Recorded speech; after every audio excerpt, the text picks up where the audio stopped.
Halo teman-teman, balik lagi sama gua Ridwan di channel Ridwan Superman.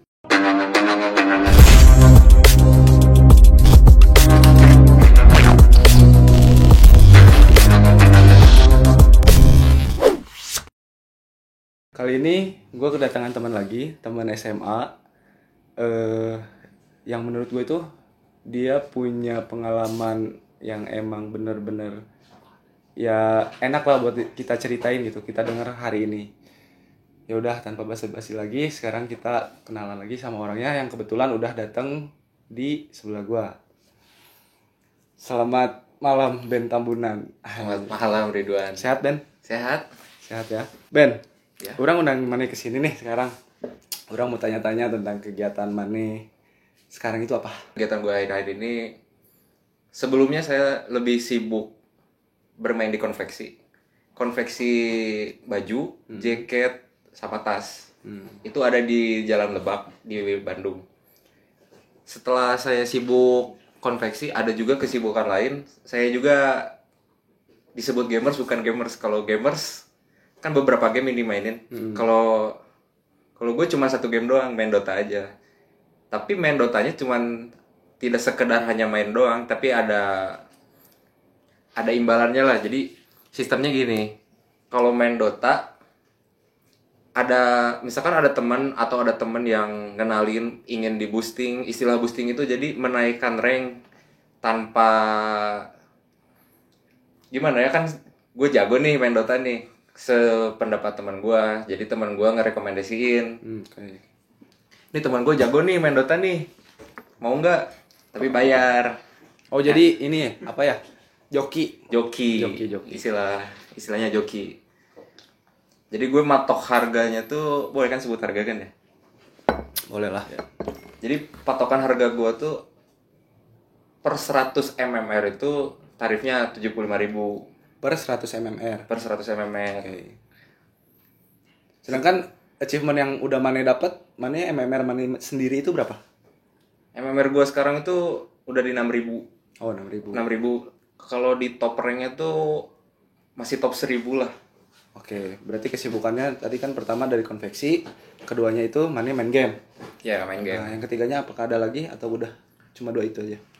Sama kuliah sibuknya. Oh, sekarang masih kuliah. Sambil kuliah. Terakhir sekarang di semester berapa? Sekarang udah semester akhir, semester 8. Oh, lagi ngambil tugas akhir. Oke, jadi kesibukan Ben itu ada 3. Yang pertama dia di konveksi ya, konveksian. Yang keduanya itu di game, dan yang ketiganya itu kuliah tentunya. Nah, di sini waktu kita emang udah berdiskusi di direct message Instagram, kita udah diskusi banyak tentang si Ben ini tuh pernah mempunyai pengalaman buruk. Nah, sekarang kita tanya, pengalaman buruk yang emang pernah Ben alami lah, yang pernah Ben alami itu seperti apa? Boleh diceritakan, Ben? Ya, boleh. Pengalaman buruk gue tuh kebanyakan di SMP, SMA itu. SMP dan SMA. Ya, waktu SMP itu pernah kabur. Kaburnya tuh gara-gara apa ya? Istilahnya mabal lah kalau di Kota Bandung ini. Jadi pernah mabal, tapi saya mabalnya tuh nggak main ke kayak Game Master atau ke warnet, enggak, tapi langsung pulang. Pas setelah pulang itu malah dimarahin gitu. Udah dimarahin, ya ada kontak fisik lah sedikit gitu. Merasa takut ada di rumah gitu. Jadi mau nggak mau kabur. Berarti waktu dari SMP itu udah ada mengambil keputusan untuk kabur. Karena takut. Karena takut di rumah. Karena ada kontak fisik. Tapi kan di situ posisinya Ben salah. Betul. Karena masih anak kecil mungkin ya, merasa takut sedikit itu udah nggak nyaman di rumah. Jadi pengennya pergi gitu. Dan ada kejadian yang menurut saya nggak enak lah. Waktu saya kabur tuh, saya nggak tahu mau kemana. Jadi saya mikirnya malah perginya mau ke saudara aja, tapi saudara pada jauh. Ada yang di daerah timur, ada yang barat ujung. Jadi saya antara mau kabur kemana tuh masih bingung. Soalnya mau ke daerah teman-teman, pasti orang tua yang teman saya juga nyuruh pulang. Iyalah, Sedangkan saya juga pasti, takut iya. pulang. Tapi rata-rata yang diambil dari pengalaman, rata-rata itu dari mulai SMA malah yang bisa mengambil keputusan untuk kabur, sedangkan kan SMP itu masih butuh apa ya, butuh orang tua lah, dari uang. Kalau kabur mau cari uang di mana kan gitu, bingung.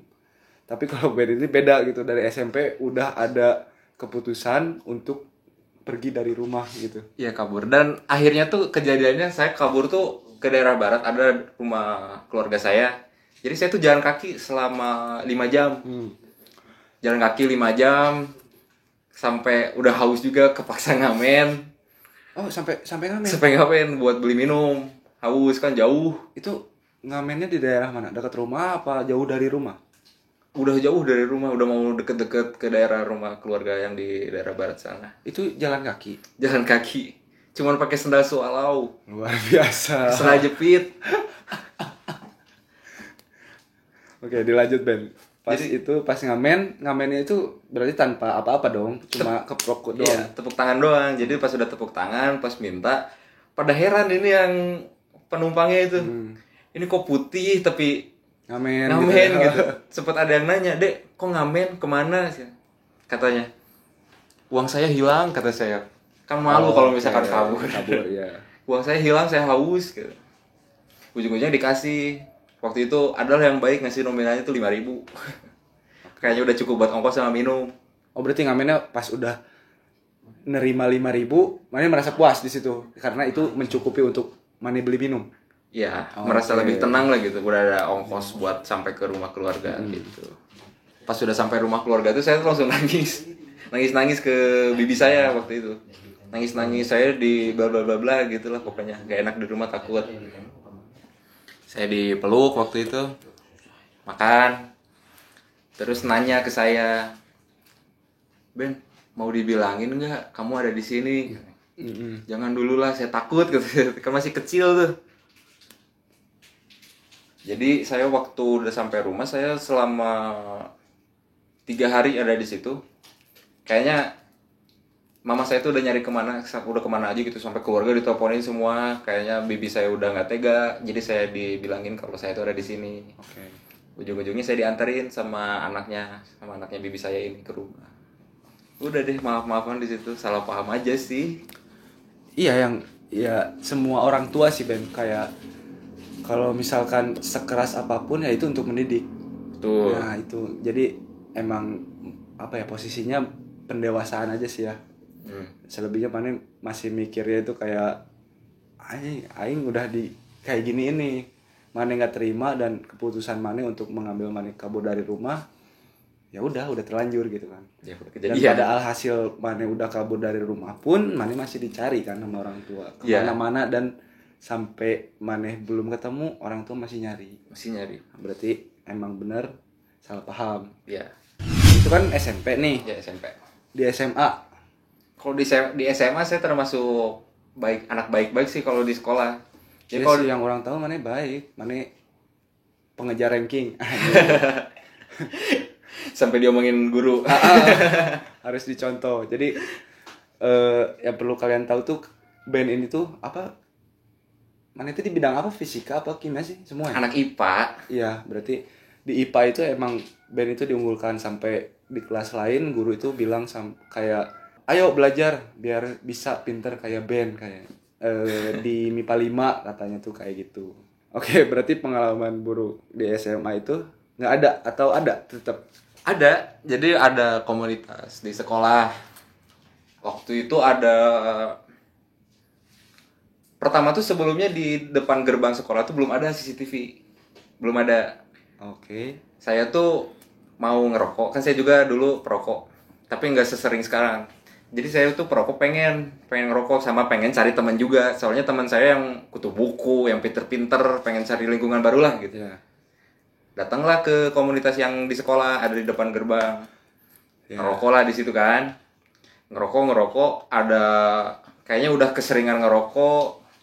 Nggak tahu ada yang ketahuan juga di luar gitu, yang masih pakai seragam, ada alma maternya SMA mana gitu.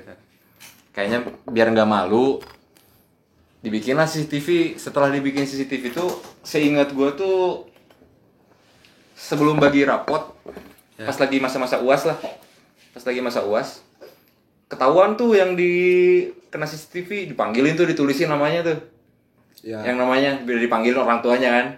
Jadi pas waktu bagi rapot, dipanggilin tuh orang tuanya, kan otomatis datang tuh buat ngambil rapot, diomongin nih, ini anaknya gini, karena gue udah tahu kan, ngobrol sama guru BK waktu itu dikasih tahu. Ya gue nggak mau lah ketahuan sama guru, sama orang tua lah, sama orang tua kalau gue tuh ngerokok di sekolah. Gak mau. Jadi saya nggak akan manggil orang tua, jadi saya ngambil rapotnya sendiri. Ambil rapot sendiri. Ngambil rapot Bukannya nggak sendiri, bisa kan ambil rapot sendiri itu? Harusnya nggak bisa karena dulu wali kelasnya sama-sama orang Batak, kan saya Batak. Oh, oke. Nah, adalah namanya di sekolah. Saya ngambilnya terakhir karena nggak sama orang tua. Jadi pas waktu udah ngambil tuh ditanyain kemana mamanya, bla bla bla, ya otomatis saya akal-akalin lah biar bisa ngambil. Pasti orang tua juga nanya kenapa mama nggak boleh ke sekolah katanya. Jadi alasannya gara-gara nggak mau ketahuan lah, soalnya kalau kena SP 1, wah udah itu mah kayak di penjara di rumah, nggak boleh kemana-mana itu. Pasti nyangkanya udah yang lain-lain, ngerokok lah, mabok lah, yang gitu-gitu, yang pokoknya yang jelek-jelek. Oke Ben, dilanjut. Tadi kan sempat ngebahas tentang mabok. Nah, apa pernah pengalaman paling buruk Mane itu emang pernah nyoba untuk minum atau gimana gitu? Di SMA atau bahkan sesudahnya gitu pas di kuliah? Rata-rata lebih ke arah lingkungan sih, jadi nggak enakan gitu orangnya. Ada nongkrong nih misalnya nih, ketemu tawanya pada PT-PT patungan gitu istilahnya. Ini kejadiannya SMA atau pas udah kuliah? Pas SMA pernah, tapi Oh, SMA. minumnya tuh nggak sama anak-anak teman SMA, sama teman-teman gereja. Oh, malah sama Sama teman-teman teman-teman gereja. gereja. Jadi setelah gereja pulang, ada tuh di sebelah tanah kosong, gelap, bisa tuh cocok buat dipakai buat nongkrong sambil minum gitulah. Patungan lah di situ, belilah, dari situ minum-minum. Berarti itu untuk pertama kali bisa dibilang gitu nggak? Ya pertama kali di waktu SMA di gereja mah, sama anak-anak gereja. Malah sama anak-anak gereja. Ya, kalau sama anak-anak SMA mah nggak akan sih kalau sama anak-anak SMA mah. Karena Mane udah kelihatan bahwa Mane itu kutu buku dong. Iya dah. Iya betul. Ya kan? Malah sama anak-anak gereja. Sama anak-anak gereja setelah pulang ibadah. Setelah pulang ibadah, the best. Terus, berarti setelah itu berlanjut dong. Soalnya kan kalau emang yang pertama kali nyoba nih, pasti Mane merasakan, anjing enak nih. Oh, Tuh. ternyata ini nih rasanya gitu. Iya. Berarti berulang-ulang lagi tuh. Tiap minggu. Oh, tiap minggu. Tiap minggu. Itu masih sama teman gereja atau nyoba ke teman-teman yang lain? Enggak, itu sama teman gereja. Oh, Hanya sama teman gereja. Berhentinya tuh karena saya pindah. Jadi udah pisah. Yang lainnya juga kan waktu itu udah kelas 3 SMA. Udah pada lulus, ada yang mau ke Akmil lah, ada yang Akpol lah. Jadi udah pada jalan masing-masing. Pisah. Jarang ke gereja. Oke, berarti ke poin selanjutnya nih. Tadi kan udah pengalaman terburuk yang pernah Ben alami gitu. Nah, sekarang itu nyambung, masih relate juga sih antara pengalaman terburuknya sekarang ke poin nomor 3 itu kenakalan terburuk yang pernah Ben lakuin pada masa-masa dulu gitu Ben. Coba boleh diceritain nggak? Ini ngomong aja kali ya, nggak tahu singkat nggak tahu enggak. Kenakalan paling buruk tuh setelah lulus SMA. Setelah lulus SMA ngelamar ke universitas mana, karena tuntutan orang tua. Sebenarnya saya mah pengennya langsung kerja, tapi tuntutan orang tua harus kuliah dulu baru boleh kerja bebas gitu. Jadi pas setelah dapat universitas, kuliah sehat lah gitu lah kalau menurut saya. Kuliah sehat itu cuma 3 bulan. Setelah 4 bulan itu kenal lah sama anak-anak kampus gitu yang lain, sama kelas lain, sama angkatan lain, baru kenal. Barulah di situ gairah-gairah muda tuh keluar gitu. Pengen nongkrong sini lah, pengen gak pulang lah, pengen ngelakuin hal-hal yang emang masa muda setiap orang lakuin gitu. Di situ mulai udah nggak sehat kuliahnya.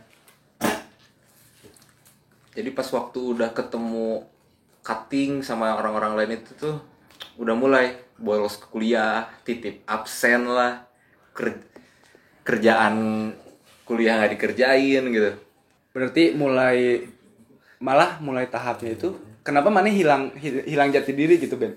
Di saat SMA, maaf nih ya, di saat SMA kan semua orang itu kenal kalau Ben itu kutu buku dan pintar gitu. Tapi kenapa pas kuliah mana merubah image mana gitu? Karena mana emang orang yang nggak enakan. Tapi kan kalau nggak enakan itu pasti dong mana juga punya di lingkungan mana SMA pun ada yang ngajak mana ke yang nggak bener, ya nggak sih? Betul, ada. Kenapa di sini di saat mana pas kuliah mana baru tertarik, mana mau nyoba nggak dari dulu pas SMA gitu? Karena sudah banyak orang kenal gitu, jadi umur juga bertambah, lebih open minded lah gitu istilahnya.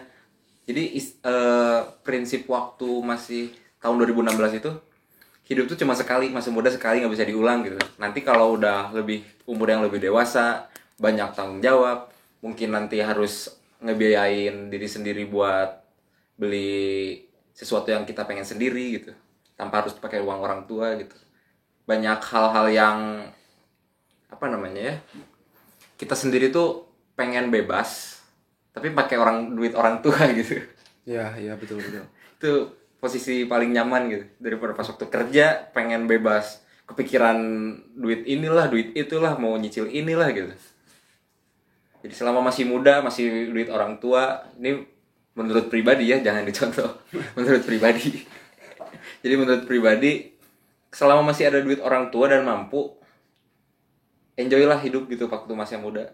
Kebanyakan gitu sih sekarang, kayak orang tuanya kaya ya udah hura-hura. Ya, hura-hura. Ya kan? Ya seperti yang Ben katain tadi. Mungkin Ben adalah salah satu orang yang emang benar-benar memanfaatkan masa muda dengan uang orang tua. Dulu ya. Oke, setelah itu ada lagi nggak Ben? Kenakalan yang paling buruk selain itu? Ada. Jadi faktor terbesar nih yang paling berpengaruh di hidup gua tuh gara-gara perempuan sebenarnya. Oke, gara-gara perempuan. Jadi gara-gara perempuan. Jadi perempuan ini tuh anaknya bukan bengal, apa namanya? Terkekang waktu masih SMA. Kasusnya sama kayak gue. Terkekang waktu SMA, pengen bebas waktu kuliah. Oke, berarti telat inilah ya, telat gaul. Iya, telat gaul lah Iya, itu. telat gaul ya. Posisinya sama nih, waktu ketemu sama teman gereja juga. Cuma beda angkatan. Beda angkatan adalah pembelajaran agama gitulah, beda setahun. Ketemulah, kenalan. Pas sudah kenalan, taunya saling suka. Pas waktu udah berhubungan, komunikasi, ketahuilah sifat dari diri saya atau dari diri dia, baik buruknya gitu loh. Ternyata dia tuh dari keluarga situasi yang sama kayak saya, waktu mudanya terkekang waktu sekolah. Soalnya kalau orang Batak itu, mohon maaf ya, orang Batak itu tuntutannya pendidikan nomor 1. Asmara yang gitu-gitu pasti ngikutin lah kalau menurut pandangan orang tua. Jadi setelah berpacaran, ada satu masalah. Ternyata kabur ini yang pasangan saya ini, yang sampai sekarang. Oh, sekarang masih sampai sekarang. Kabur nih. Sudah kabur, saya malah ikut kabur. Soalnya ngekos juga. Ternyata dia ngekos. Ternyata iya. Gue juga kebetulan jarang pulang. Plus ada pasangan juga tiba-tiba kabur. Kan kalau misalkan bukan misalkan sih, kalau faktanya laki-laki emang pakai hati menjalani hubungan, pasti nggak mau dong si pasangannya itu lebih jauh ke yang arah lebih buruk. Iya dong, betul. Jadi otomatis ingin ngerangkul biar kelihatan gitu, ini ngapain aja sih, sampai sejauh mana aja sih gitu. Pas sudah setelah dapat nih kosan nih, gua kabur, bawa baju lah yang gitu-gitu. Udah kabur. Berarti in case-nya sama-sama kabur nih? Iya, sama-sama kabur. Pas sudah kabur, kuliah tuh makin terbengkalai nih kuliah nih. Oke, itu kejadiannya semester berapa berarti? Kira-kira? Masih semester 1, 2016. Oh, baru. 2016, masih semester baru. Berarti baru kuliah udah Iya, baru ketemu tuh yang nakal-nakal gitu. Iya. Nah, pas waktu udah kuliah agak lebih nggak sehat lagi, kosan bayar dong tiap bulan. Ya, pasti. Duit udah nggak ngambil dari orang tua nih, posisi nih dua-duanya. Otomatis saya kerja dong. Kerja nih, kuliah terbengkalai, kerja kebayar nih kosan 1 bulan, 2 bulan. Waktu posisi kosannya itu udah 5 bulanan, gak cukup uang bayar kosannya tuh. Oke. Nah di situ udah putus lah kuliah, nggak dipikirin lagi kuliah, udah nggak mau kuliah. Itu waktu 2016 tuh. Berarti itu udah mulai bolos lama Iya, gitu. udah bolos lama. Sebelum UTS lah. Oh, sebelum UTS. Sebelum UTS tuh udah kabur kemana. Nah pas waktu udah mikir-mikir ngobrol berdua, gimana nih uang kosan? 3 hari lagi udah mau bayar, pasti ditagih. Dari situ nggak tahu lah, gelap mata nih. Gelap mata waktu itu riset dulu. Kira-kira mau kerja apa nih, masih positif. Mau cari tambahan di mana? Oh, berarti di situ posisinya mana udah keluar kerja? Masih kerja? Udah keluar kerja. Apa yang memutuskan mana buat keluar dari kerjaan mana yang emang notabene-nya mana teh masih butuh gitu untuk mencari uang gitu? Sebenarnya saya yang dikeluarin sih. Gara-gara kan ini kerjanya saya waktu itu tuh di bidang periklanan. Itu di bidang periklanan. Kerjaannya tuh dari jam 7 pagi sampai jam 5 sore. Plus ada lemburnya. Lemburnya bebas mau sampai jam berapa aja. Minimal sejam. Tapi dibayar lemburnya. Tergantung targetnya nyampe enggak gitu. Kalau nyampe target baru dibayar, ada bonusnya. Kalau enggak percuma tuh lembur tuh. Oh. Beda sama yang pegawai tetap gitu, beda. Kalau pegawai tetap kan tiap lembur ada tuh hitungannya. Iya, pasti, iya. Kalau ini mah nggak ada, tergantung target udah nyampe baru dapat bonusnya waktu digaji. Karena udah capek, pusing, berhentilah di situ, keluar secara nggak hormat, nggak ngomong-ngomong juga, nggak pamit. Soalnya nggak ada kontrak kerja juga, langsung kerja. Oh, nggak ada kontrak. Langsung kerja. Jadi nggak terikat lah ya? Iya, nggak terikat. Pas waktu udah keluar kerja tuh ngobrol lagi sama pasangan gue tuh, gimana nih buat nutupin bulan depan bayar kontrakan. Masih positif ngomongnya, mau nyari kerja yang lain aja lah, yang per hari penghasilannya supaya bisa nombokin. Ya. Nggak dapat langsung dapat lah ini apa namanya, pikiran kotor. Gimana kalau maling aja kan? Itu siapa yang berpendapat bahwa gimana kalau maling aja? Pasangan gua. Pasangan gua mau kemana kan, gua udah pasti nanya kan mau kemana nih gitu. Udah ke daerah, buset kata gua, udah ada aja nih tempatnya, berarti dia udah tahu. Kalau boleh tahu tempat apa? Tempat wisata lah, adalah tempat wisata. Oh, tempat wisata, oke. Tempat rekreasi gitu lah. Di situ datanglah, survei dulu tempat biar tahu titik amannya di mana aja. Pas hari H langsung lah jam 1:30 subuh pergi ke tempat. Waktu pergi ke tempat lihat-lihat dulu aman nggak, soalnya tuh nggak bisa disebutin komplek apa, pokoknya komplek lah. Ya, komplek boleh. Ada penjaganya, nunggu pergi dulu nih penjaganya nih, nggak pergi. Itu posisinya itu jam berapa? Pergi jam 1:30, nyampe sana jam 2, cuma setengah jam karena Oh, jam 2 itu masih ada penjaganya, Ben? masih ada. Oke. Jadi pas waktu jam 2 masih ada penjaga tuh masih nungguin penjaganya sampai pergi ke daerah mana, baru kita masuk. Oke. Kita berdua masuk, lihat dulu apa aja yang mau diambil. Itu posisi berarti udah jam 2:30 atau masih jam 2? Itu udah jam 2:30, jam 2 lebih lah. Udah jam 2:30, lihat dulu apa yang mau diambil. Ada nih pokoknya adalah barang berharga lah yang kalau dijual ada harganya. Diambil lah. Pergi aja. Naik motor. Tapi gimana cara mana lewatin penjaganya itu? Sampai pergi dulu. Soalnya penjaganya cuma satu waktu itu. Oke, berarti Jadi nungguin penjaganya pergi, lengah lah ya? Iya. Sampai lengah, mana baru masuk. Baru masuk. Setelah masuk, pas mau pergi, datang sebenarnya teh.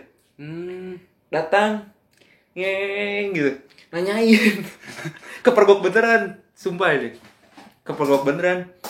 Lagi apa dek katanya. Gue kaget kan otomatis. Tapi di situ kan mana lagi bawa barang-barang. Belum, masih Oh, lihat-lihat, belum. masih Oh, lihat-lihat oke. celah mau lewat mana gitu kan. Iya. Lagi ngapain deh? Oh ini mau ketemu sama penjaga di sini. Ada yang di rumah sebelah sana. Soalnya ada yang penjaga juga tapi bukan penjaga kayak keamanan resmi gitu, bukan. Oke. Kayak warganya lah gitu. Berhubungan gue kenal juga. Ada. Jadi si bapaknya percaya gitu yang ngejaganya. Pergilah si bapaknya, langsung itu gue gercep di situ. Ambil, pergi aja langsung. Balik ke kosan. Sudah balik ke kosan mikir mau kemana nih jualnya gitu. Singkat cerita kejual lah, bayar situ. Jadi di situ Berarti prosesnya itu pas ditagih kosan itu Hamin berapa atau pas hari H atau Hari H. bahkan H plus? hari H malam diketok. Jadi diketok dulu, mana melakukan action, baru bayar. Bayar. Bayarnya itu berarti keesokan harinya. Ah. Oke. Itu ngejualnya berarti kan di besok hari pas pagi-pagi atau siang gitu. Setelah bangun mau jam 10-an lah. Sekitar jam Oh, berarti segitu. kebayarnya di jam 12-an lah ya. Iya. Oke, berarti Itu kenakalan paling buruk sih ya. dan berdua sama pasangan mana gitu. Dan berdua. Yang orang tahu sekarang tuh yang bikin orang bangga sama Mane malah ada apa ya yang cerita lah ya sana sini kan selalu ada gitu. Kalau band itu udah punya rumah. Ya. Nah, di punya rumah ini dengan pengalaman Mane yang pada saat itu bayar kosan yang emang sangat sulit gitu ya, bisa dibilang seperti itu. Sekarang ada masalah nggak sih atau struggle Mane pas Mane beli rumah sekarang gitu? Ada. Jadi struggle-nya itu pas biaya per bulannya aja sih. Karena masih muda juga, pengen beli ini beli itu, kan udah punya penghasilan sendiri.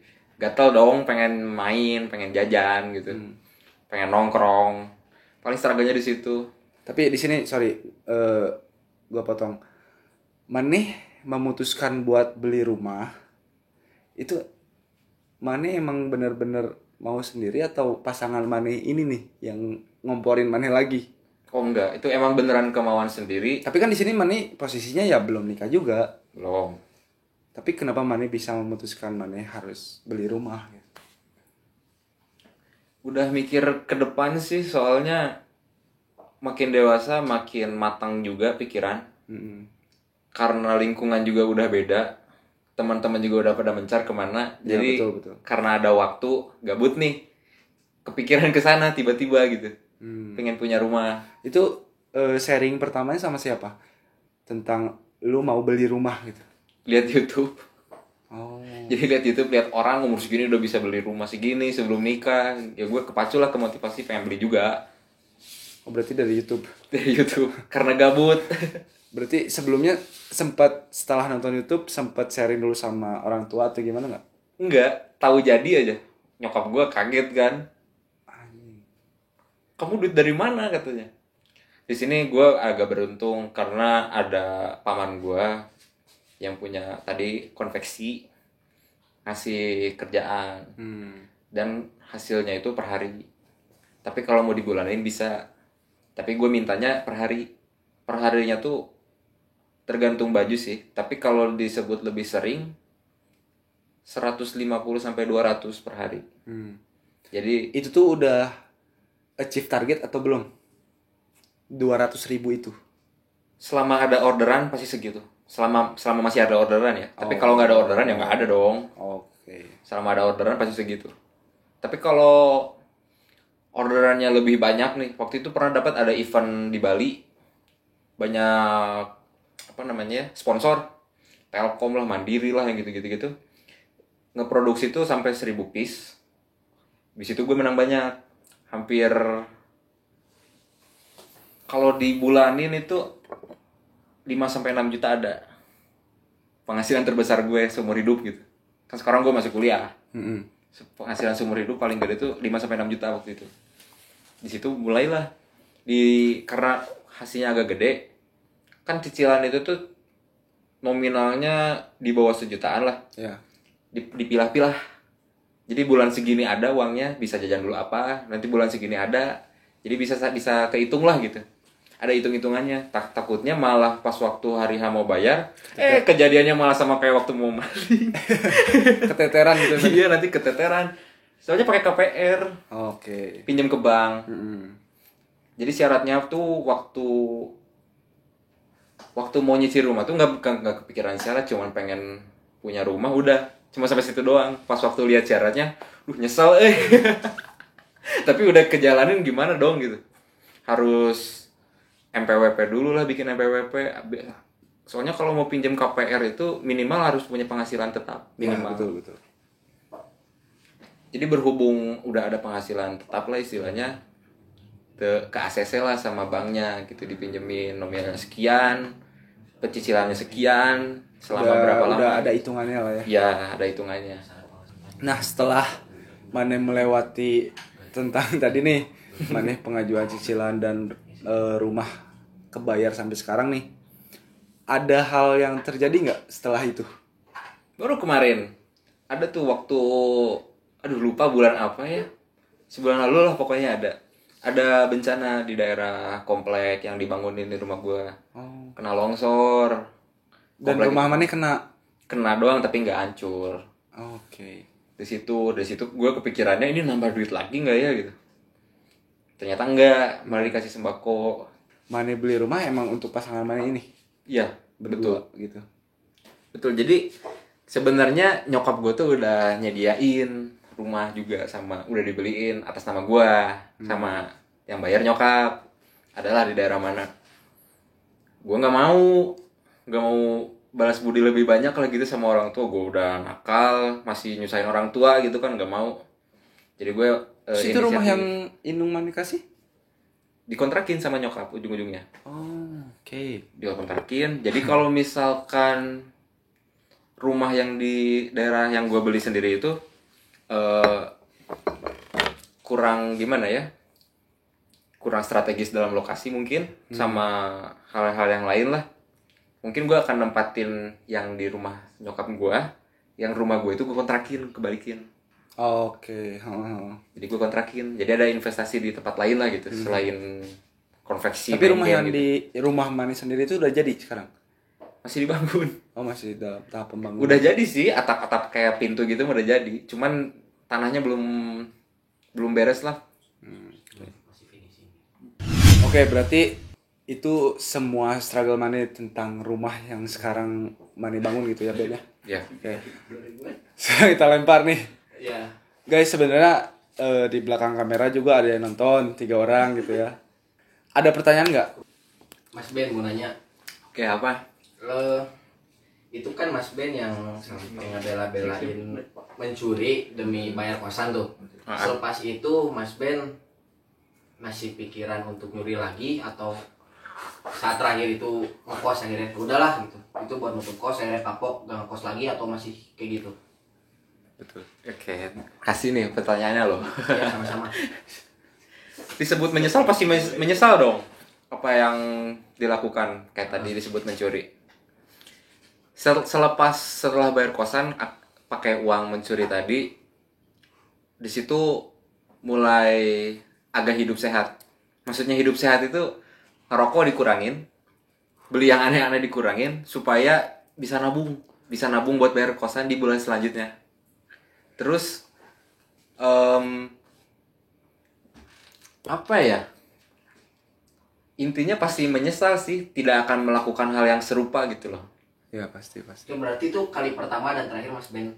Iya betul. Kali pertama dan terakhir, dan gak mau lagi. Nah itu kan bulan kelima, bulan keenamnya ngapain tuh buat bayar kosan itu? Selain mengirit istilahnya, apakah Mas Ben kerja lagi atau misalnya akhirnya minta bantuan orang tua? Oh itu ada yang kelewat, makasih pertanyaannya lagi loh. Sama-sama, Mas Ben. Ada yang kelewat di situ momennya. Oke. Di bulan ke-6 itu masih kebayar. Bulan ke-7 masih kebayar, singkat cerita. Bulan ke-8 orang tua kami berdua masing-masing nyariin. Oke. Jadi ada saudara yang punya ojek Ya, online. Usaha ya, oke. Ojek online. Ketemu nih sama pasangan gue nih di jalan. Wah ini ponakan gue nih katanya. Tapi nggak langsung didatengin, nggak langsung ditegur. tapi diikutin dulu. Ya, Pulangnya cari kemana tahu nih? ininya kemana. Ya pulangnya kemana? Udah nih ketemu nih kosan gue nih. Besokannya pagi-pagi sebelum jam 7 udah ngegedor. Kan gue mikirnya kan udah bayar kosan ya, ngapain bayar lagi? Taunya pasti buka jendela, astagfirullahaladzim. Apa tuh Mas Ben? Orang tua dari si cewek dateng. Terus di situ berarti saat terakhir Mas Ben. Ngekos di situ terakhir. Oke. Jadi pas waktu terakhir ketemu sama orang tua dari pihak perempuan, kami berdua tuh udah mau dipisahin karena mikirnya anaknya itu kayak gini tuh gara-gara gua. Padahal sebenarnya kalau tahu ceritanya, gue tuh ingin ngerangkul si perempuannya supaya nggak lebih jauh. Soalnya dia mikirnya udah yang aneh-aneh lah, pokoknya yang jelek-jelek. Soalnya gue yang kayak apa namanya, lampu merahnya dia lah gitu yang buat ngeberhentiin niatnya gitu. Jadi pas waktu udah kepergok ngekos bareng, pulanglah kami berdua. Tapi gue pulangnya nggak langsung ke rumah gua, rumah orang tua gua, tapi gue ke rumah orang tua si perempuan dulu, diceritain dulu kenapa kamu gini gitu. Ya udah kamu nggak usah sama anak saya lagi lah di situ. Ya gue otomatis galau dong, sedih. Di situ emang keputusan akhirnya itu gue emang harus pisah sama nih cewek gitu. Di situ gue akhirnya pulang. Pas waktu pulang, yang pertama kali nanya tuh bokap gue kesan pertamanya waktu sampai rumah tuh, lu udah jadi Superman katanya, bisa pulang ke sini sekarang katanya, udah nggak punya duit ya, udah galau, tertekan, udah harus gimana, udah nggak tahu mau ngapain gitu. Soalnya udah di situ posisi udah duit tipis, cuman bisa buat beli rokok doang waktu itu. Jadi ya mau nggak mau terimain aja nasihat dari orang tua waktu itu. Terus waktu setelah baikan, berdamai sama orang tua, minta maaf, umum lah minta maaf, gak akan diulangin lagi hal yang serupa. Di situ sama pasangan gue tuh udah lost kontak kurang dari 2 bulan lah. Terus ada momen, gak tahu momennya disebutnya apa ya, tiba-tiba ada dorongan gitu buat ngabarin lagi, nanya kabar apa gimana, basa-basi supaya ada kontakan lagi. Taunya dapat kabar lah dari pasangan gue kalau dia tuh udah kuliah di kelas karyawan sambil kerja. Pas sudah dapat sambil kerja, ngajaklah ketemuan. Setelah ketemuan tuh gue mau berdamai juga sama orang tua dari pihak perempuan.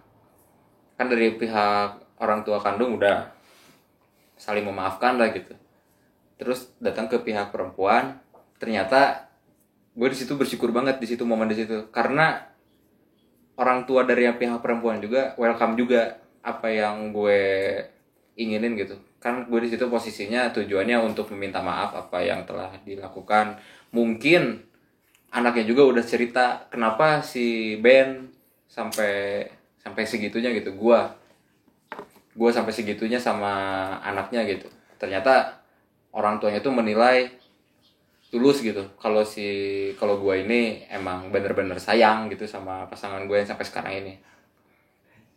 Jadi udah saling memaafkan. Ternyata lambat laun jika kita sabar pasti luluh juga gitu hati orang tua tuh. Pas sudah berdamai, bolehlah kami berjalan lagi berdua gitu pasangan, tapi yang sehat. Nggak boleh diulangin lagi hal yang sama gitu.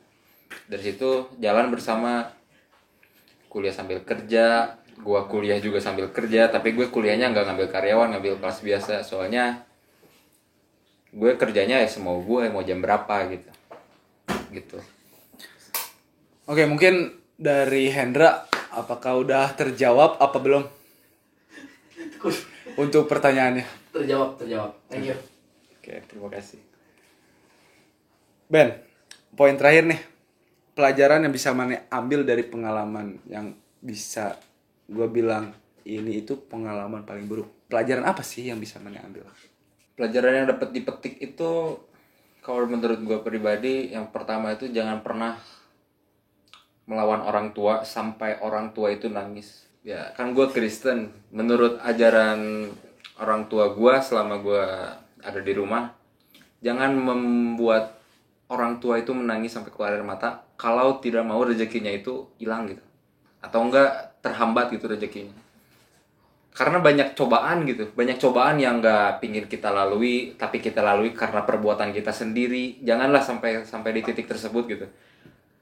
Untung kalau misalkan kita terketuk hatinya untuk bertobat atau tidak mengulangi hal yang serupa, itu lebih baik gitu. Tapi kan manusia tidak ada yang tahu. Manusia itu gampang terpengaruh sama lingkungannya, atau emang dirinya sendiri emang pengen seperti itu gitu, emang udah bengal gitu, udah nakal dari sebelumnya. Jadi jangan dicobalah untuk melakukan hal yang tidak disukai orang tua atau yang tidak disetujui orang tua jika ingin melakukan sesuatu gitu. Karena doa orang tua itu selalu mendampingi saat kita berkegiatan gitu. Ya, gitulah teman-teman. Jadi bukan poin utama.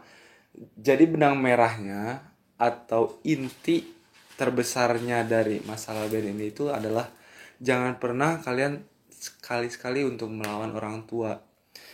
Karena sebagaimanapun orang tua menjaga kita itu atau mengekang atau bagaimanapun itu untuk kebaikan kita sendiri. Dan yang kedua itu, bila kalian ada membuat murka terhadap orang tua, kalian selalu pasti garis bawahi, pasti akan timbul masalah yang akan kalian lalui, meskipun yang sebetulnya itu kalian gak usah untuk melewati masalah ini gitu, karena itu ya dosa aja gitu, dosa dari kalian murka ke orang tua. Dan poin yang terakhir adalah senakal apapun kalian, orang tua akan selalu memaafkan.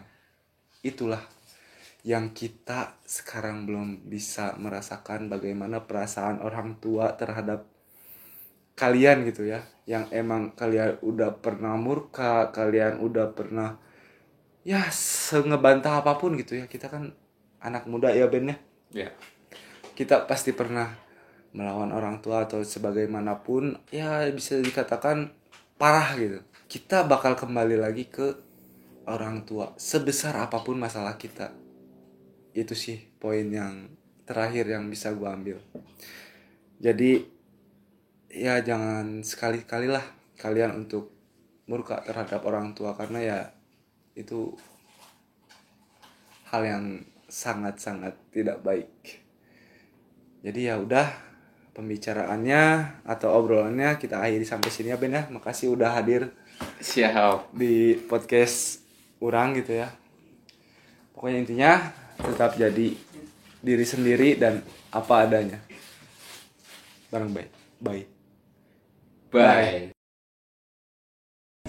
Ada pertanyaan nggak dari Hendra atau Ilham? Disebut tim kreatif. Ya aku aja bukan tim kreatif. Ayo. Subscriber. Boleh. Apa? Saya tungguin lagi kayaknya Jadi satu sebentar minggu. lagi. Apa lo? Apa? Janganlah anjing. Teman-teman aja. Teman-teman aja. Ngomongnya jangan Pede jangan. betul itu kan deh.